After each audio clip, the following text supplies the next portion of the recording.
재능의 영이요 지식과 여호와를 경외하는 영이 강림하시리니 그가 여호와를 경외함으로 즐거움을 삼을 것이며 그의 눈이 보이는 대로 심판하지 아니하며 그의 귀에 들리는 대로 판단하지 아니하며 공의로 가난한 자를 심판하며 정직으로 세상의 겸손한 자를 판단할 것이며 그의 입에 막대기로 세상을 치며 그의 입술의 기운으로 악인을 죽일 것이며 공의로 그의 허리띠를 삼으며 성실로 그의 몸에 띠를 삼으리라.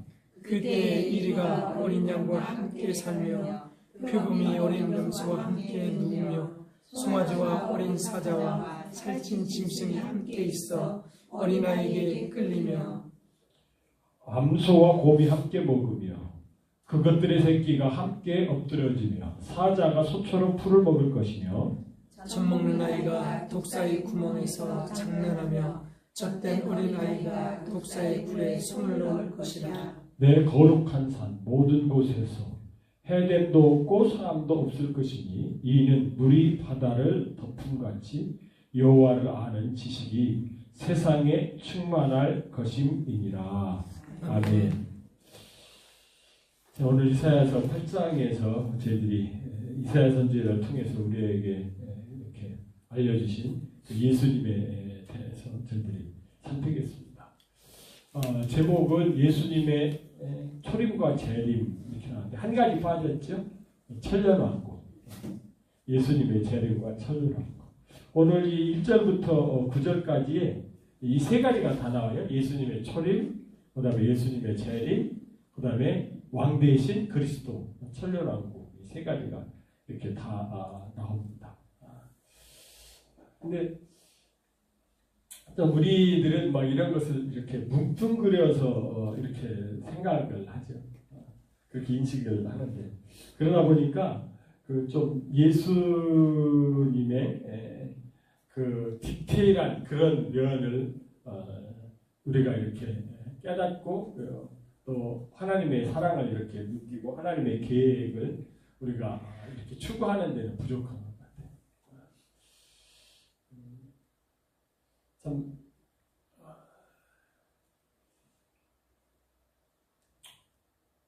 이렇게 장로님도 기도하실 때 베드로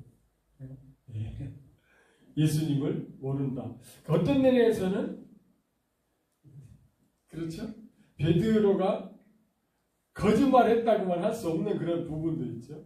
실제적으로 베드로가 예수님을 모른다고 하는 것이 그 상황에서 보면은 거짓말인데 실제적으로는 거짓말이 아닐 수가 있어요. 베드로가 실제 예수님을 몰랐어요.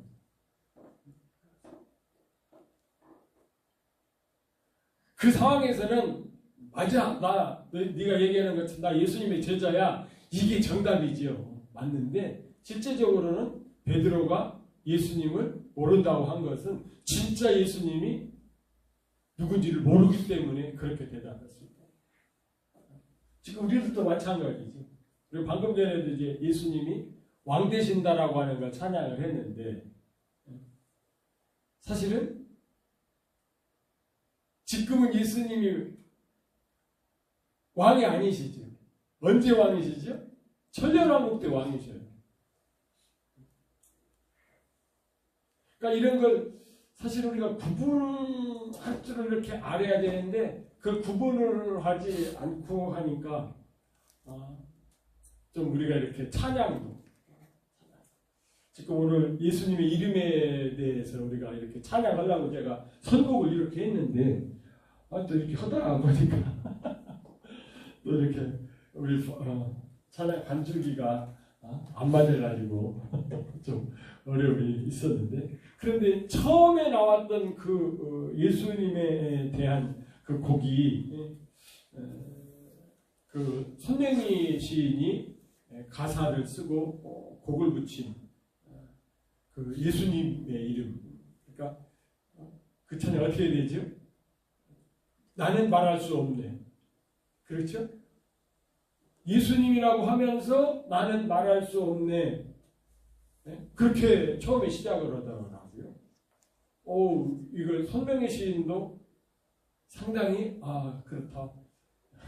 이게 그분의 입장에서는 그 예수님의 이름의 비밀, 예수님의 이름의 그 권능이 너무 커가지고 이 부정한 입술 가지고 함부로 뭐 예수 할 수 없다, 그런 의미로 예수님을 말할 수 없다, 예수님의 이름을 말할 수 없다, 그렇게 표현을 하는 건데, 사실은 어떻게 보면 그렇구나. 이 손명교 시인도 이 시를 쓸 때도 사실은 본인이 예수님을 잘 믿는 그런 분이고 객관적으로 그렇게 얘기할 수 있지만은 사실은 예수님을 이렇게 몰랐다고 하는 것이, 말할 수 없다라고 하는 것이 이게 정직한 고백일 수도 있다.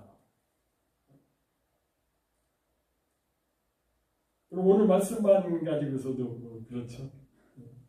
자, 1절 보시면은 이새 줄기에서 한 싹이 나며 그 뿌리에서 한 가지가 나서 결실할 것이요.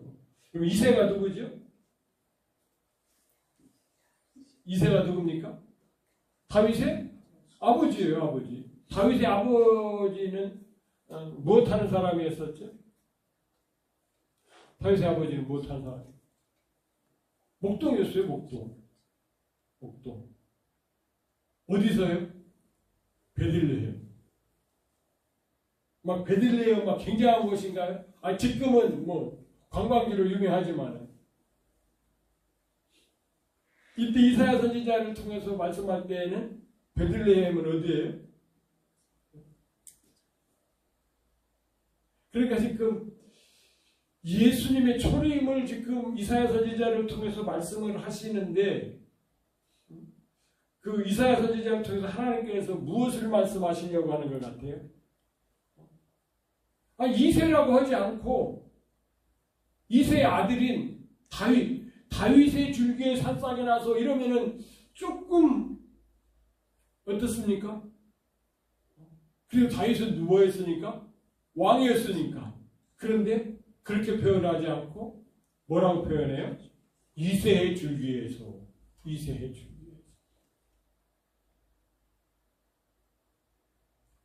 줄기에서 한 싹이 나며 그 뿌리에서 한 가지가 나서.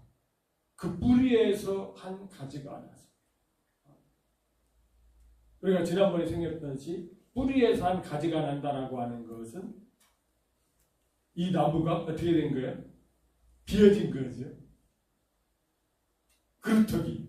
비어졌는데 그 그루터기에서 한 가지가 나는데, 그러니까 한 가지가, 그루터기에서 한 가지가 나는 것은 막, 이야, 이 나무 막 대단하다, 막 이러는 것이 아니고 별거 아니네, 이런 것이 별거 아닌 거예요. 예수님의 초림은 어떻다는 거예요? 저 베들레헴 저 시골 거기에서 그 양을 치는 사람, 그 농사일을 해도 이 농업 쪽에 그렇게 일을 해도 어떻습니까? 뭐 요즘에 막 미국에 막 그 농부들 대단하지요. 막 트랙터 막 우와 탱크보다 더 큰 트랙터 막 쫙 뭐고 막 어마어마하지요. 그런 농부들도 아니고 또 목장도 어떻습니까? 말을 키우고 막 엄청난 소들을 키우고 그래서 막 카우보이 이런 것도 아니고 양이나 염소 키우기. 지금도 어떻습니까? 중동이나 이런데 그냥 지금 뭐 이런 분들 보면은 좀 그렇지 않습니까? 그런데 그런 가운데 누가 난다는 얘기죠. 그런데 한 가지가, 그런데 이 가지라고 하는 것이 넷제르라고 하는 단어입니다. 넷제르.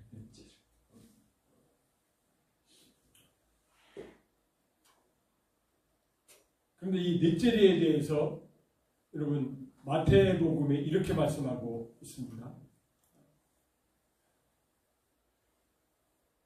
나사렛이라는 동네에 가서 사니, 누가요? 예수님이. 예수님께서 나사렛이라고 하는 동네에 사시죠. 태어나긴 어디서 태어나셨어요? 베들레헴에서 태어나셨다가 어디로 가시죠? 애굽으로 피난 가셨다가 헤롯이 죽었다고 하는 소식이 들리니까 와가지고 어디에 살지 못하고 유대 땅에 살지 못하고 어디로 갑니까? 나사렛에 가서 살아요. 그래서 예수님께서 유년 시절부터 그렇죠? 나사렛에 이렇게 사셨어요.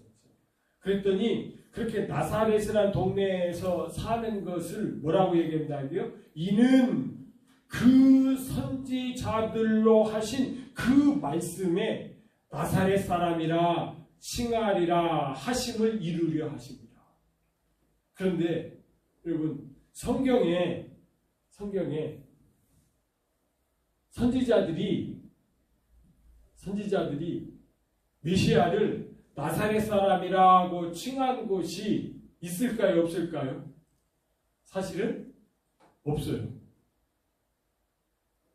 그런데 유일하게 있는 곳이 뭐라고요? 방금 전에 봤던 여기 이사야서 11장에 뭐가 나와요?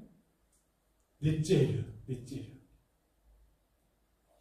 그런데 이 넷제르라고 하는 가지라고 하는 이 단어가 신약에 뭐하고 의미 비슷해요? 나사렛하고 비슷한 거예요. 나사렛.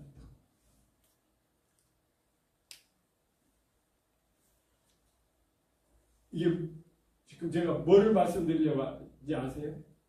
그런데 여기에 신약 성경에 와서 이사야 선지자가 한 사람이 얘기했다고 그러지 않고 뭐라고 한다고요? 우리 성경에는 복수로 안 되어 있는데 그 선지자들로 하신 말씀을 이렇게 합니다. 그 선지자들로 하신 말씀. 그런데 우리가 지난번에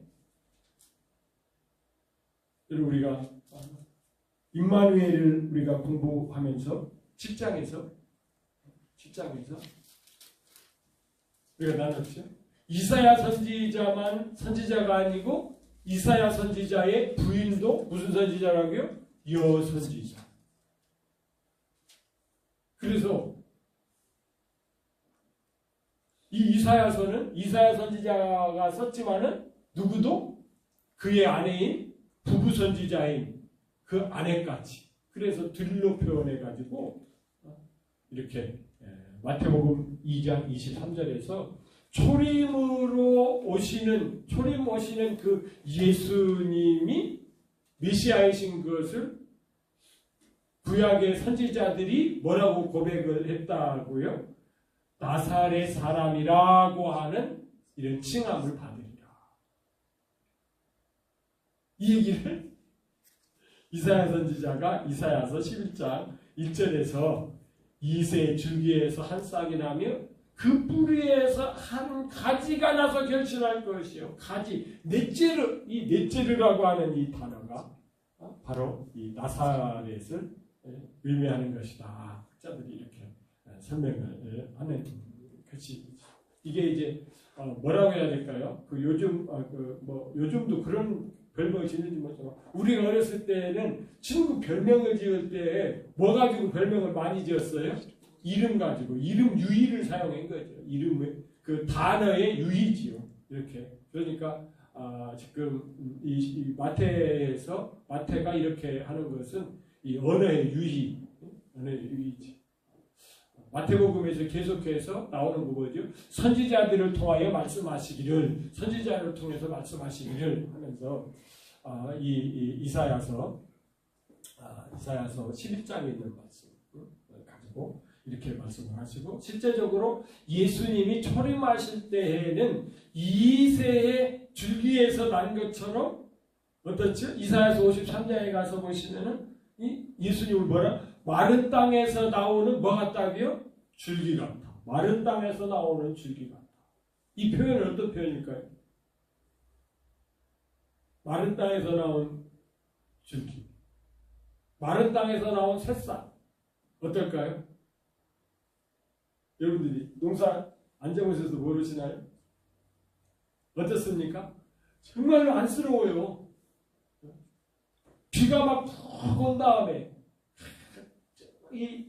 잘 이렇게 정리 딱 되고 비료도 막 충분히 딱 주고 미끄럼도 막 쭉 하고 난 다음에 이렇게 해서 쭉 나왔을 때는 와. 그런데 마른 땅에서 나온 건 어떻습니까? 애처로워. 예수님이 그렇다는 것이죠. 2절을 볼까요? 2절 이렇게 되었습니다. 그 위에 여호와의 영 곧 지혜와 총명의 영이요 모략과 재능의 영이요 지식과 여호와를 경외하는 영이 강림하시니. 한마디로 말하면은 이제 결론적으로 그러니까 뭐가 강림하셨죠? 성령님께서 강림하셔서 예수님께 임재하신 것이죠. 임하신 것이죠. 그런데 여기 아시죠? 강림하시리니 요거가 뭐라고요? 바보 플러스 완료동사. 이게 뭐라고요? 강력한 의지미래. 그러니까 여러분 히브리어에는 동사가 현재, 과거, 미래가 없어요. 완료든지 미완료든지.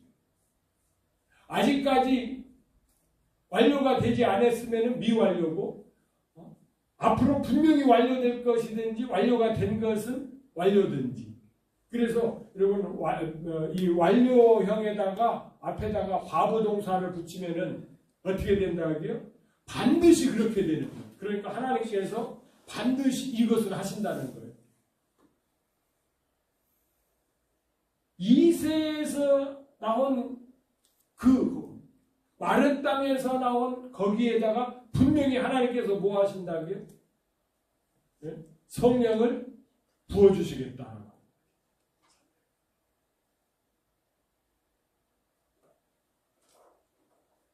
여러분 그 예시로 여러분 이새의 줄기를 얘기를 했는데 여러분 이 다윗은 이 하나님의 그 예언적 입장에서 보면은 예수님의 그림자지요. 그래서 여러분 다윗이 정말로 이새의 아들로서 그것도 몇째 아들? 막내 아들로서 목동하다가 이제 뭐가 됩니까? 이스라엘의 왕이 될 때 어떤 일이 벌어져요? 이 일이 벌어지죠. 사무엘이 기름 뿔병을 가져다가 요즘은 참 병대를 멋있게 잘 만드는데 그때는 그렇죠. 유리 만드는 그런 기술도 없고 그러니까 뭐가 병이에요? 짐승의 뿔병을 가져다가 그런데 이 뿔병 속에 뭐 들어들까요? 기름이 들어야 되는 거죠. 뿔병을 가져다가 그의 형제들 중에서 형제들 한가운데에서 지금 형제들 마지부터 쭉 이렇게 불러서 막내 아들 누구까지 한 거예요? 다윗까지 그 가운데에서 그에게 부었더니 이날 이후로 다윗이 여호와의 영에 크게 감동되니라. 사무엘이 떠나서 라마로 가니라. 사무엘이 베들레헴에 가서 이새의 아들 가운데 뭐예요? 뿔병의 기름으로 부어서 왕으로 딱 세운 것이지. 그랬더니 그날 이후로 뭐예요? 하나님의 영이 함께하는 거예요. 다윗하고 함께하는 거예요. 그런 것처럼 예수님께서도 어떻습니까? 요한복음 1장에 가서 보니까 예수님이 만 30세가 되었을 때. 왜 만 30세죠? 민수기 4장에 가서 보시면은 기름 부음 받은 자로서 하나님의 직무를 감당하려고 그러면은 몇 세가 돼야 돼요? 만 30세가 돼야 돼요. 만 30세. 그러니까 예수님께서 이제 기름 부은 자로서 공생애를 시작하려면은 뭐가 돼야 된다고요? 만 30세가 딱 되어서 요단강에 가서 요한에게 침례를 딱 받으시니까 뭐 하셨다고요? 성령이 비둘기같이 하늘로부터 내려와서 그 위에 머물렀다. 이렇게 해서 정말 이새의 그 보잘것없는 그 줄기에서 나온 넷째가 누가요? 예수님이 기름 부음을 통해서 초림하셔서 그 사역을 감당하셨다라고 하는 것이 뭐예요? 1절과 2절입니다. 2절입니다. 그런데 이제 3절은 갑자기 분위기가 바뀌어요. 3절 그가 여호와를 경외함으로 즐거움을 삼을 것이며 그의 눈에 보이는 대로 심판하지 아니하며 그의 귀에 들리는 대로 판단하지 아니하며 갑자기 무엇가 나와요? 심판이 나와요. 여러분 예수님께서 초림하셨을 때 심판 하나에 안 나요? 않습니다. 예수님이 심판한다는 건 언제입니까? 재림하실 때예요. 재림하실 때. 재림하실 때.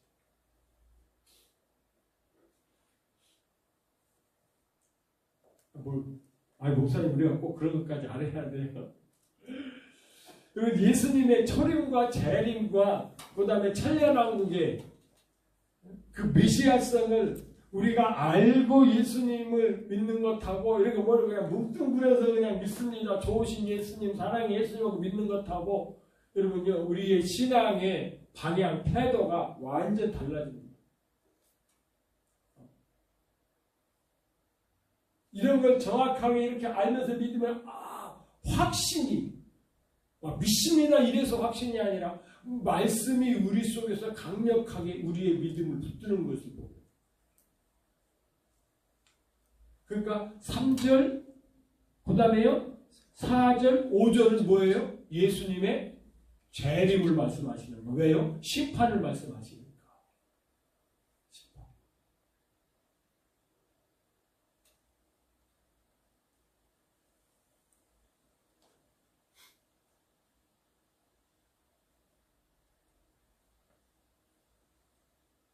그럼 예수님의 초림을 우리가 생각할 때에 놓쳐서는 안 될 것이 무엇이죠?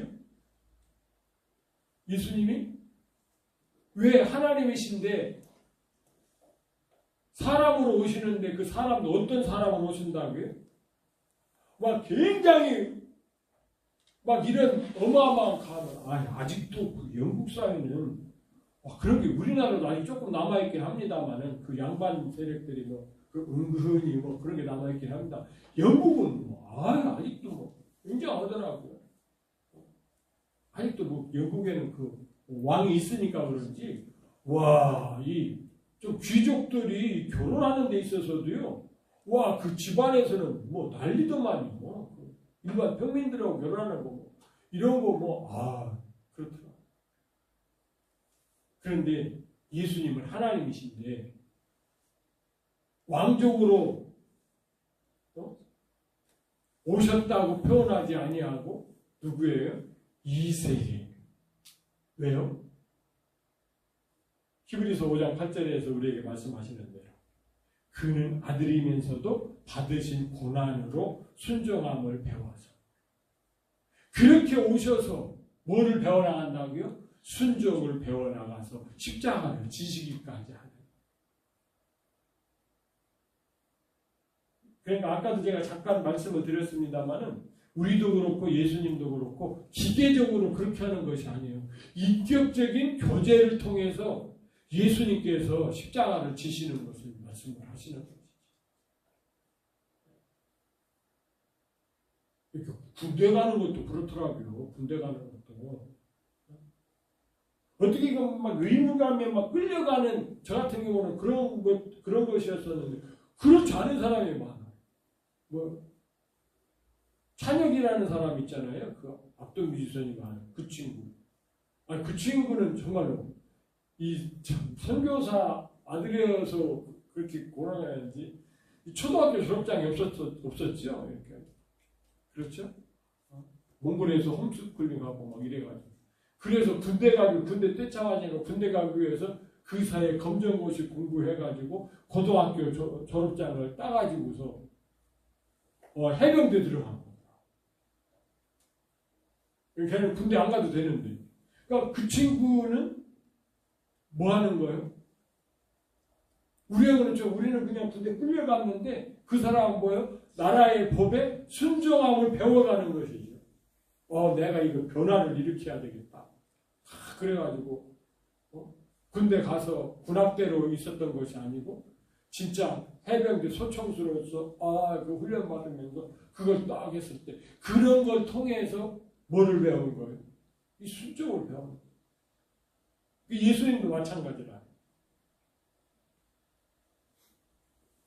이사야서 11장에서 이런 것들을 지금 강력하게 지금 우리에게 이렇게 전해지는데, 그래서 우리가 예수님을 자꾸 신격화하는데 그것을 여러분, 뭐부터 우리가 차근차근, 예수님이 이런 단계를 거쳐서 이렇게 하시는구나 라고 하는 것이죠.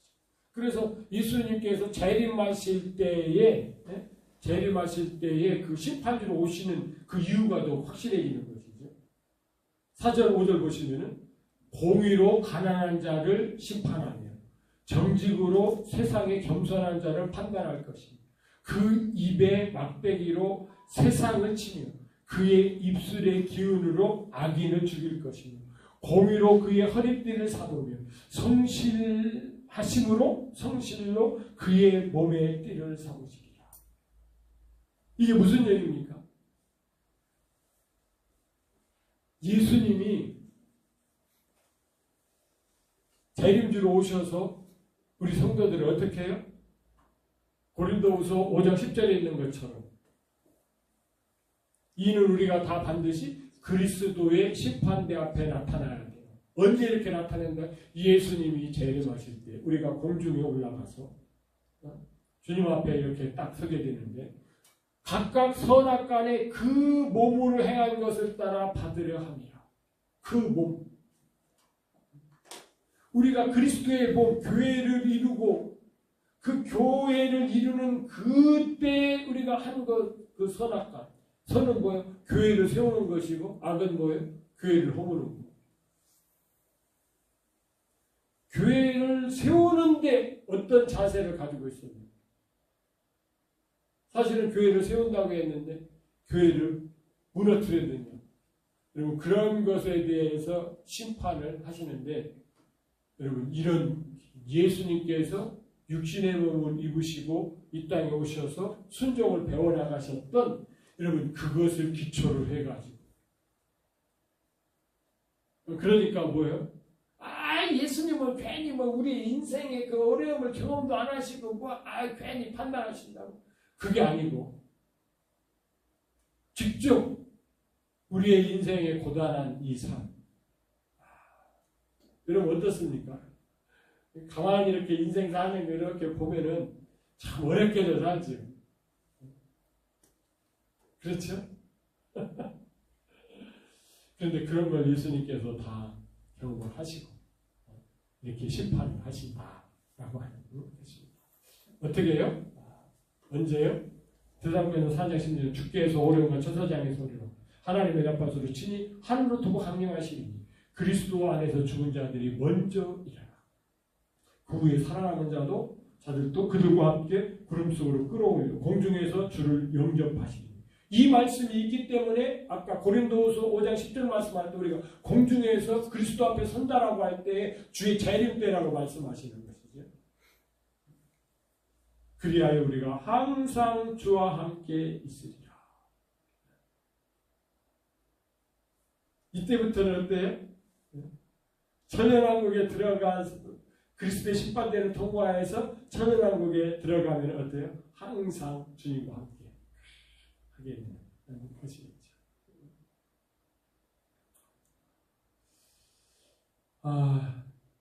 여러분 이것은 무엇과 연결되어 있는 것이죠? 이 심판을 할 때에는 바로 이 공중권세 잡은 자, 그렇죠? 이제 공중권세 잡은 자가 있는데 그 공중권세 잡은 자가 계속해서 공중에서 권세를 잡고 있으면은 천연왕국이 됩니까 안 됩니까? 안 되니까 공중으로 재림하시는 것이 바로 이 공중권세 잡은 자를 처단하는 것과 연결이 되는 것이죠. 이때 어떤 일이 벌어집니까? 요한복음 12장 30절 말씀입니다. 이제 이 세상에 대한 심판이 이르렀으니 이 세상 임금이 쫓겨나리라. 이때가 언제입니까? 바로 예수님께서 재림하실 때에 어떤 일이 벌어져요? 7째 천사가 공중에 대접을 쏟으니까 예수님께서 재림하시면서 어떻게 돼요? 이 공중권세 잡은 자가 어디로요? 어디로? 무저갱으로 쫙 끌려가서 1000년 동안 꼼짝없이 무저갱에 갇히게 되는 것이죠. 자, 그러면 이제 6절부터 마지막 절인 9절까지 이때는 또 뭐라고요? 그때에 상황이 또 바뀝니다. 이때는 언제예요? 이리가 어린 양과 함께 살며 표범이 어린 염소와 함께 누우며 송아지와 어린 사자와 살찐 짐승이 함께 있어 어린 아이에게 끌리며. 뭐가 어린 아이가 끌린다고요? 사자가 어린 아이. 와, 그런 거 있더라고요. 개는 있다만 한데 이 엄청난 그 큰 개를 조그만해 걷질 잘 못하는 애가 끌고 가는 것은 있더라고요. 그런데 이건 개가 아니고 뭐예요? 사자. 야생 사자. 이때가 언제라고요? 요한계시록에는 사실은 신약에는 그 천년왕국에 대한 구체적인 내용은 없어요. 그런데 어디에 있어? 이사야서에 있어. 이사야서.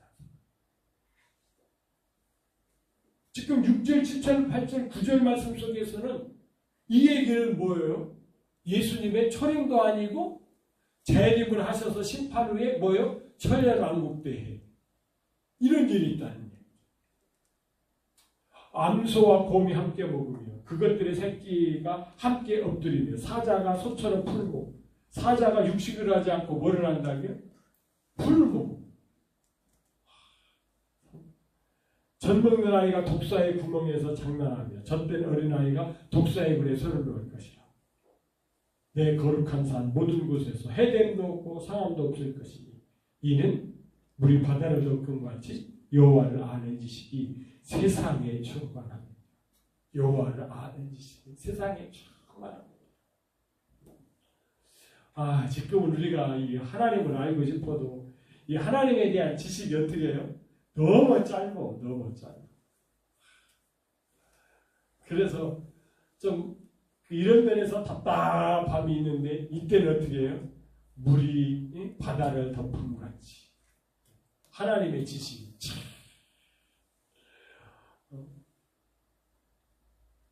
대단한 것이죠. 그러면 여러분 왜 하나님께서 우리들에게 이런 천년왕국을 경험하게 할까요?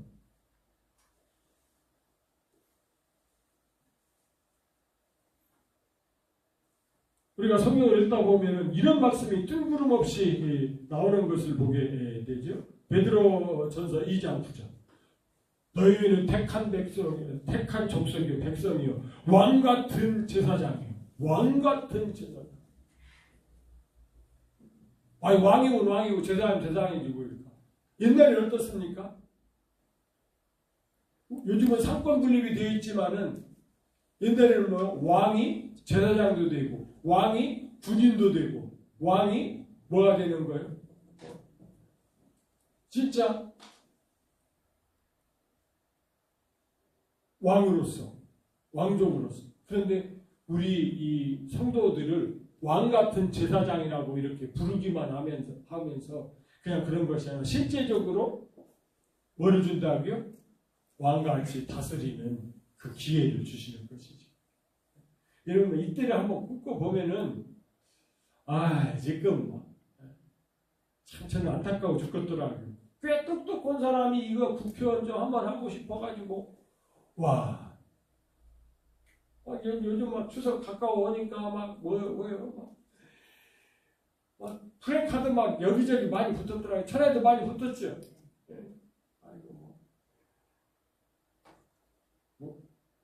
보름달 같이 뭐예요? 풍성한 괜찮은 사람들인데 막 그런 거 써붙이고 공천 한번 받아가지고 국회의원 한번 해보고 싶고 국회의원 하는 사람은 어때요? 떨어지지 않으려고 또 막 하고. 그런데 이런 국회의원 하는 거 보면 뒷거리를 보면 어떻습니까? 저러려고 국회의원 하나 그런 생각이 안 듭니까? 그런데 여러분 우리가 천년왕국에서 다스릴 때는요 그런 게 없어요. 그렇게 다스리는 거예요. 진짜 다스려. 지금은 이 사탄이 공중권세를 잡고 있어서 이 정계까지도 막 오염시켜가지고 막 이런 일이 불의가 정의를 둔갑하고 정의로 막 잘한 것이 어떻게 해요? 막 그냥 뭘로 그냥 뒤집어 써가지고 막 덤탱이 맞고 이런 세상이죠. 그때는 여호와를 아는 지식이 충만해지기 때문에 옳은 건 옳은 것이고 그런 건 그런 것이지. 이 판사가 보면은 이건 그런 것이고 저 판사가 보면은 옳은 것이고 그런 게 없어요. 지금은 막 가치관이 혼란이 있어서 막 그렇잖아요. 어떤 재판관은 뭐 대통령이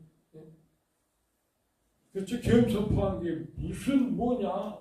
당연히 자기 권리 행사한 거지. 그러지 막 어떤 대통령이 뭐 내란했다고. 대통령이 내란한 게 뭐 뭔지를 모르겠어요. 그런데 그 나라 가면은 그런 혼란이 없죠. 가치관의 혼란이 없어요. 아니 누가 봐도 어떻습니까? 러시아와 소련의 러시아 우크라이나 전쟁을 보면은 그 큰 등치를 가지고 있는 러시아가 침범한 것이 잘못된 거잖아요. 그런데 지금 국제의 분위기를 보면 어떻습니까? 막 우리나라에서도 막 우크라이나가 막 잘못된 것으로 막 그렇게 뭐라고 막 붙이고 막. 그럼 심력한 나라는 어떻게 되는 거야? 다 강대국이 그냥 다 잡아먹게? 그런데 이 세계는 가치관이 그렇게 되어 있는 거예요. 자기들의 국익에 따라서, 자기들의 취향에 따라서 막 그렇게 하지만은, 천연왕국에서는 사탄이 무정에 딱 가르쳤으니까, 여러분, 가짜뉴스가 없어. 그때 우리에게 왕노릇 한번 해보라. 근데 이 얘기가 요한계시록에는 정확히 나와 있다는 얘기죠. 첫째 부활에 참여하는 자들은 복이 있고 거룩하도다. 둘째 사망이 그들을 다스리는 권세고 도리어 그들이 사망에 다스리는 받죠. 그들이 하나님과 그리스도의 제사장들이 되어 1000년 동안 그리스도와 더불어 왕노릇 하리라. 정확하게 연도까지 딱 1000년 동안 왕노릇 하리라. 그런데 이 1000년 동안 왕노릇 하리라라고 하는 것이 이 하나님의 이 통치의 경향성을 모르니까 이것이 믿어지지 않는 거예요. 그래가지고 지금도 무천년선은 뭐라고요? 성경에는 1000년 동안 있다고 하지만은 실제적으로는 그건 상징적인 수로서 1000년 있는 거잖아. 지금 교회 시대가 뭐라고요? 이게 천년왕국이다. 그렇게 그것은 성경을 너무 자의적으로 생각하고 성경은 그렇게 자의적으로 하는 것이 아니고 어때요? 하나님의 의도대로 뜻한 바대로 특별히 숫자에 같은 데 있어서는 특별히 하나님께서 정확성을 귀하는 것을 우리가 보면은 알 수 있는 것이죠. 이게 20장 1절부터는 조금 더 구체화 되는 것이죠. 또 내가 봄에 천사가 무정의 열쇠와 큰 쇠사슬을 그 손에 가지고 하늘부터 내려와서 어떻게 되는 거예요? 이제 그 잡아서 용을 잡으니 곧 옛뱀이요 마귀요 사탄이라고 하는 1000년 동안 결박하여 무정에 던져넣어 잠그고 그 위에 인노하여 1000년이 차도록 다시는 만국을 미혹하지 못하게 하는데 그 후에는 반드시 잠깐 동안 노예이다.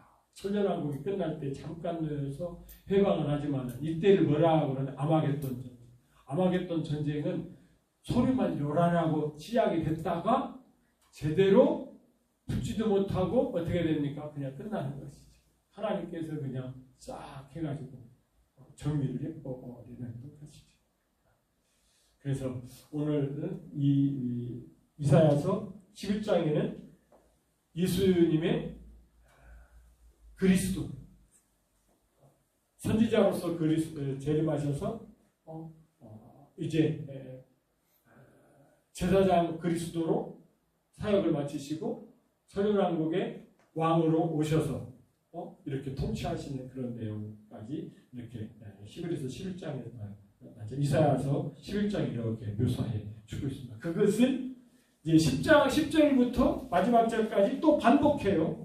두 번 또 이렇게 얘기합니다. 그래서 11절에 또 그날에 이새의 뿌리에서 한 싹이 나서 만민의 기치로 설 것이요 열방이 그에게로 돌아오리니 그가 거한 곳이 영화로우리라. 이렇게 하면서 다시 한번 또 이렇게 반복해서 쭉 이렇게 말씀하시는 것을 우리가 이렇게 볼 수가 있습니다. 그래서 오늘 말씀은 좀 이렇게 보시면서 예수님의 초림과 재림과 천년왕국 이렇게 연결되는 것을 여러분들이 꼭 기억하시고 예수님의 이런 모습이 있지. 그래서 여러분 우리가 십자가에 달리신 예수님이라든지 부활하신 예수님 그 두 가지로만 모을 것이 아니라 우리가 예수님을 향하여 믿는 그 전 일정을 우리가 보면서 이제 다음은 뭐다. 사실 지난 월요일이 뭐라고요? 지난 월요일이 나팔절이었어요. 나팔절. 그러면 이제 조금 있으면 뭐가 오죠? 나팔절 다음에 속죄일이 오죠. 속죄일. 그리고 우리의 추석이 뭐라고요? 장막절. 올해는 똑같아요. 올해는 우리의 추석하고 그들의 장막절하고 딱 맞아 떨어졌어요. 그러니까 정확히 얘기하면 우리의 추석이 그들의 장막절이에요. 그러니까 우리는 추석 때는 영적으로 뭐를 생각해야 돼요? 이 장막절을 생각합니다. 그래서 그렇지. 구약에 이렇게 절기로 이렇게 말씀하셨다는 것은 이렇게 신약에서 이루어 나가는 것. 그래서 우리는 오실 예수님을 기다리면서 신앙생활 하는 것이 이게 그 하나님께서 성경을 통해서 우리에게 가르쳐 주시는 예수님이시다라고 하는 것을 이사야를 통해서 확인할 수 있는 오늘 이런 시간이 된 것을 우리가 귀하게 여기하는 줄 있습니다. 그래서 예수님 그렇죠? 이 십자가에 달리신 예수님만 생각하면 안 돼요. 이제 오실 예수님까지 생각을 하셔야 적어도 끝까지는 생각을 하셔야 우리가 예수님에 대해서 오해가 없을 줄 압니다. 그래서 예수님 왕으로 오실 것을 기대하시기를 주님의 이름으로